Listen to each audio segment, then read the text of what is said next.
तो हेलो दोस्तों, तो मैं एक वीडियो लेकर आया हूँ जो क्लास 12 आर्ट्स अध्याय 13 का है और इसमें है असहयोग आंदोलन के कारण। तो यहाँ पर हम असहयोग आंदोलन क्या है और असहयोग आंदोलन के क्या क्या कारण हैं, तो इसका आंसर हमने यहाँ पर क्लियर किया है। और प्यारे दोस्तों, तो यहाँ पर जिस तरह से क्वेश्चन पूछा जाता है और जितना नंबर का पूछा जाता है उसके हिसाब से उसका आंसर दिया जाता है। मान लीजिए कि केवल असहयोग आंदोलन पूछा है तो हमने उसका केवल असहयोग आंदोलन का आंसर ही देना है। तो चलिए अब हम लोग स्टार्ट करते हैं। तो यहाँ पर है असहयोग आंदोलन के कारण। असहयोग आंदोलन महात्मा गांधी के द्वारा 1 अप्रैल 1920 ईस्वी को चलाया गया था। कब चलाया गया था? 1 अगस्त 1920 ईस्वी को चलाया गया था। यह आंदोलन एक जन आंदोलन साबित हुआ। यह आंदोलन क्या होता है? एक जन आंदोलन साबित हुआ है क्योंकि इसमें विभिन्न वर्ग के लोगों ने बढ़ चढ़कर हिस्सा लिया। लेकिन यह आंदोलन 5 फरवरी 1922 ईस्वी को उत्तर प्रदेश के देवरिया जिले में चोरा चोरी हत्याकांड का रूप धारण कर लिया, जिसके कारण यह आंदोलन हिंसा का रूप ले लिया और महात्मा गांधी इस आंदोलन को 12 फरवरी 1922 ईस्वी को स्थगित कर दिए। अब हम यहाँ पर देखेंगे कि असहयोग आंदोलन का कारण थे ना, यानी कि इसका कारण क्या था। तो असहयोग आंदोलन के निम्नलिखित कारण थे। रॉलेट एक्ट, जिसे काला कानून के नाम से भी जाना जाता था, तो अंग्रेजों के द्वारा 18 मार्च 1919 ईस्वी को अंग्रेजों के द्वारा पारित किया गया। किसको? तो रॉलेट एक्ट यानी कि काला कानून को। इस कानून के तहत अब कोई भारतीय अंग्रेजों के विरुद्ध आवाज उठाते तो बिना मुकदमा दायर किए भारतीयों को 2 वर्ष के लिए कठोर कारावास की सजा दे दी जाती थी, जिसे यातना शिविर कहा गया। क्या कहा गया? यातना शिविर कहा गया। इस कानून के तहत 10 अप्रैल 1919 ईस्वी को डॉक्टर सत्यपाल और सैफुद्दीन किचलू को गिरफ्तार कर लिया जाता है, जिससे भारतीयों के मन में असंतोष की भावना छा गई। तो दोस्तों, ये पहला कारण था असहयोग आंदोलन का।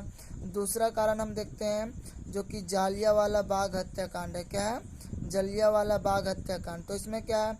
13 अप्रैल 1919 ईस्वी को पंजाब राज्य के अमृतसर जिले के जालियांवाला बाग में भारतीयों की एक शांतिपूर्ण सभा चल रही थी। इसी बाग में एक सकरा रास्ता था तथा बैसाखी का दिन था। अचानक ब्रिटिश पुलिस अधिकारी जनरल डायर अपने सैनिकों के साथ जालियांवाला बाग के अंदर प्रवेश कर जाते हैं और गोली चलाने का आदेश दे देते हैं। लगभग 10 मिनट में 1600 राउंड गोली चलती है, जिसमें से 1000 लोग मारे जाते हैं तथा 2000 लोग घायल हो जाते हैं, जिसके परिणाम स्वरूप महात्मा गांधी क्या करते हैं? केसरिए हिंद की उपाधि। क्या करते हैं? जिसके परिणाम स्वरूप महात्मा गांधी केसरिए हिंद तथा रविंद्रनाथ टैगोर सर की उपाधि त्याग देते हैं। ब्रैकेट में जो है यहाँ पर लिखा हुआ है नाइट ये हुड, अर्थात इसे नाइट ये हुड के भी नाम से जाना जाता है, जिसे भारतीय काफ़ी दुखी हो जाते हैं। तो ये दूसरा कारण था असहयोग आंदोलन का। अब हम लोग तीसरा कारण देखते हैं। तो ये है खिलाफत आंदोलन। क्या है? खिलाफत आंदोलन। तो इसमें क्या है कि प्रथम विश्व युद्ध 1914 से 1918 ईस्वी कब होता है? प्रथम विश्व युद्ध 1914 से 1918 ईस्वी तक केंद्र राष्ट्र और मित्र राष्ट्र के बीच चला। किसके बीच चला था? तो केंद्र राष्ट्र और मित्र राष्ट्र। केंद्र राष्ट्र और मित्र राष्ट्र के बीच चला। मित्र राष्ट्र ने उस समय भारतीयों से इस युद्ध में मदद मांगी और भारतीय सब ने उनकी मदद की, जिससे मित्र राष्ट्र की जीत हुई। जीत के पश्चात तुर्की के सुल्तान मोहम्मद अली खलीफा क्या थे? मोहम्मद अली खलीफा कहाँ के सुल्तान थे?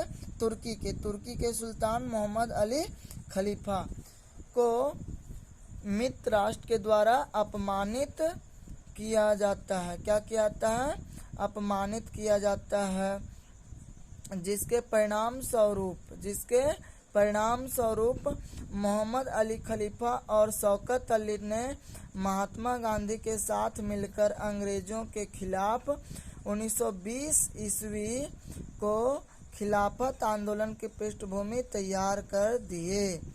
तो प्यारे दोस्तों, हमने देखा कि यहाँ पर असहयोग आंदोलन क्या था, असहयोग आंदोलन के क्या कारण थे।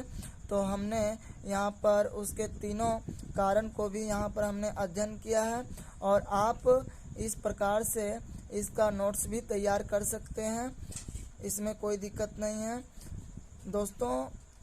इसके लिए आपके लिए मैं जो हूँ वो वीडियो तैयार करता हूँ, तो प्लीज़ थोड़ा सा सब्सक्राइब करें और शेयर करें और हर तरीके से सहयोग करें।